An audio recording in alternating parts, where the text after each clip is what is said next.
Hello and welcome. I am Raziel, and today I am talking about knights, titans, big walkers, and does Warhammer 40k win in this regard? I've got to say, this is one where not only does 40k win, it's hands down an unfair fight. And I'm not being hyperbolic here. Doing the research for this video, which was absolutely fun and fascinating, because I get to look at lots of my favorite different sci-fi franchises, Star Wars, Halo, and Warhammer 40k, reading up on all their research and how big these things are, and their firepower, their armor. That stuff really interests me. And the funny thing is, the more I look at it, it just gets sillier, because it's... But how can I put this? Even the smallest... No, would I say an armiger could do it? I don't think an armiger could do it. Armiger's not powerful enough. But a Christoris Knight? Yeah. That wouldn't suffer or have many issues fighting either the AT-AT or the Scarab. I know it sounds silly and fun, and and a little bit funny to say, why. First things first, is that the Christoris Knight is the smallest, almost half the size of a Scarab, and 3/4 of the size of an AT-AT. So why would a Christoris Knight win? Well, here's the thing. We've all seen Empire Strikes Back. We've all played the Halo series, and what makes me giggle is how these massive creatures, these massive walkers, I should say, have been taken down.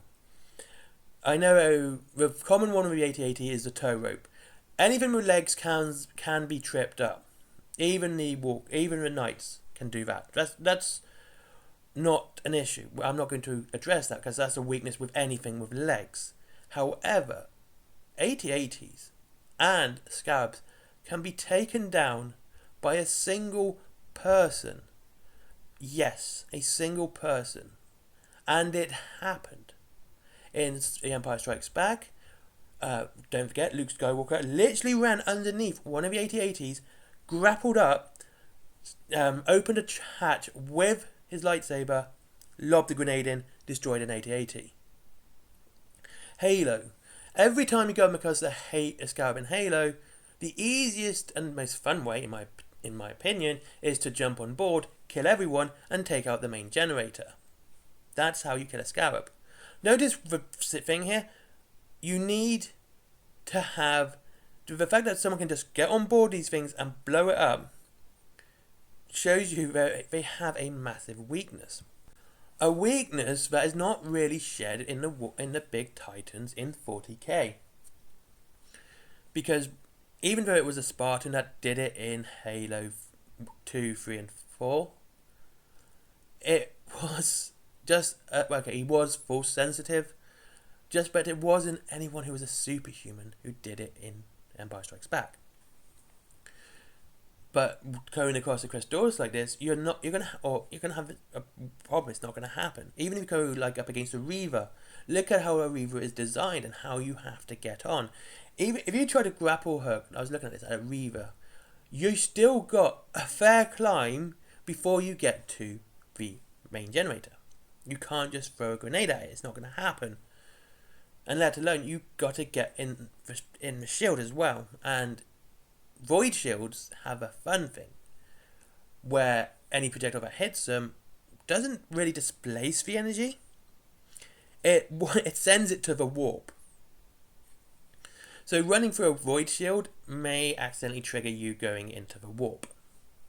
That's fun, isn't it? And then there's the armour. The armour of the AT-AT is famous for being too strong for blasters. And these are the blaster cannons on the Snowspeeder. But that's not technically true. The AT-ATs have a second weak spot, and it's quite a big one. In Empire, and massive, silly weak spots are a thing, apparently. And that's right behind the head. It's that neck, which they use to look around. That is a massive weak spot, and that's not too strong for blasters, and we know this. Again, in Empire Strikes Back, once one of the AT-ATs fell, we saw a speeder fly in, fire a couple of shots, and destroy the AT-AT. blows it up. The Scarab as well has the same issue. It has decent armor, but it can be taken out with tanks. The armor can be destroyed with tanks. You can do this in game, by the way, and I'm trying to make sure that everything in game is as canonical as possible. It doesn't deflect the shots. It takes a couple to destroy the armor on the legs, but again, it can happen. And the same with the armor on the Knights in 40k and the Titans in 40k. That can be destroyed with firepower. But here's the thing: if you just destroy the leg armor in Halo on a Scarab, you can try it out. Go play the game, try it out, because it's actually a decent tactic to try and get on board. It cripples the leg slightly, and that's just destroying the armor, not destroying the leg. Destroying the armor on a Knight destroys the armor on a Knight. The leg will still be functional until you destroy the leg, and that's solid still, and that's going to take a lot. And the armor on all of them is pretty thick once you get through it, for you to get through it, I should say. Then there's the weapons. This is where the 8080 absolutely shows its weakness. It's just blaster cannons, slightly stronger than the ones on the Snowspeeder, but they are just blaster cannons. There's nothing really that special. I would say it would just be a very strong las cannon at best, whereas the stuff on the Knights are huge artillery weapons. They take the thing that they literally take the gun off a basilisk and go, yeah, I'm going to use this instead on one of the smaller Knights, the Christoris. Okay, I'm being a bit hyperbolic, but it's the same caliber of weapon. And that's it. And of course you have chainswords as well, which is an absolute massive advantage. Having a close combat weapon on a walker this size, as well as a massive artillery piece, gives it advantage over the Scarab and the 8080, because once it's got close enough, it can still do damage and basically be immune from whatever weapon is mounted on the other two, because they can't shoot what they can't see. Then let's talk about the weapons. We talk about the armor, and then let's talk about the last part on how do they work and how are they commanded. See, the Scarab is just basically a vehicle, same with the 8080. All the experience in there is basically within the pilot, and that's it. In the Knights, however, it has the experience and know-how of the current pilot, and every pilot previously I should say, the current pilot and everyone else who ever piloted it, be dead or alive, knowledge is in that machine. It can think for itself as well. They do have some semblance of sentience should their princeps die and still be able to fight. If a pilot of the 8080 dies, the 8080's dead. It's gone. We've seen this in films and games. Same with Scarabs. If a pilot dies, the Scarab dies. If a princeps dies, yeah, that Knight's still probably going to be functional for a while. And this is something we have seen. This is something we have seen within the lore. Whether it's just the exception rather than the rule is saying it could be. So it might not. You can say, oh, it's the exception. Fine, it's the exception. But the fact it did happen means there's always the possibility of it happening again. Whereas with the Scarab and the 8080, that's never going to happen. And what's the last thing? We talked about the main armor. Shields. Scarabs don't have shields. 8080s don't have shields. There you go. So before you even get to the armor on a Knight or a Reaver Titan or a Battle Titan or any of the others, you have to get through the shield first. And you have ion shields, which are just your basic shields, which, we just displace it, all the way up to the void shields. And now void shields are far more interesting because they are stronger, because they don't displace energy as such. They take the shot that's fired at it and send that shot into the warp. So the shot basically misses. So to destroy a knight or a titan in 40k, a scarab or a 8080 will have to get through the shield, then get through the armor. For a knight, titan, anything about to destroy an 8080 or a scarab just has to get through the armor.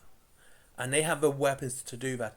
And the basic, you have a basic battle catling, all the way up to massive thermal blasters, thermal cannons, which, you know, melt everything in sight. So the armor is not even going to be an issue against the thermal cannon. Also, an armager could probably defeat one too, and that's a really small one.